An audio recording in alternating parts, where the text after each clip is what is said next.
ചട്ടിയിലേക്ക് അല്പം വെളിച്ചെണ്ണ ഒഴിച്ച് ചൂടാക്കുക. തക്കാളി, സവാള, പച്ചമുളക് അരിഞ്ഞത് ചെറുതായി ഇങ്ങനെ വഴറ്റി കൊടുക്കുക.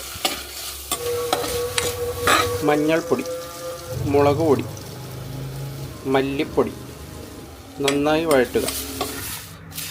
തേങ്ങ, കറിവേപ്പില എണ്ണ ചേർക്കാതെ നന്നായി വറുത്തെടുത്തു. ഇതൊരു മിക്സി ജാറിലേക്ക് ചേർക്കാം. ഇതിലേക്ക് കുറച്ച് വെള്ളം ചേർക്കാം. ഇതുപോലെ നന്നായിട്ട് അരച്ചെടുക്കണം. അരച്ച് വെച്ച തേങ്ങാക്കൂട്ട് ചേർക്കാം. കുറച്ച് വെള്ളം നന്നായി മിക്സ് ചെയ്യുക. കറി തിളച്ച് വരുമ്പോൾ ചിക്കൻ ചേർത്ത് കൊടുക്കാം.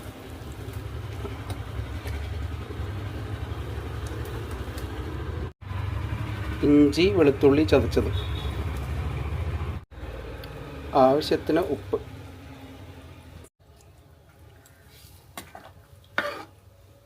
പത്ത് മിനിറ്റ് ഇതുപോലെ നന്നായി തിളപ്പിച്ച് വേവിക്കുക. ചിക്കൻ വെന്ത് വരുമ്പോൾ കുരുമുളക് പൊടി ചേർക്കാം. കുറച്ച് കറിവേപ്പില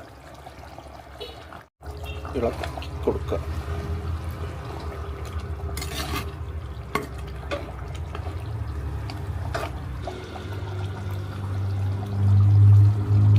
രുചികരമായ ചിക്കൻ കറി റെഡി.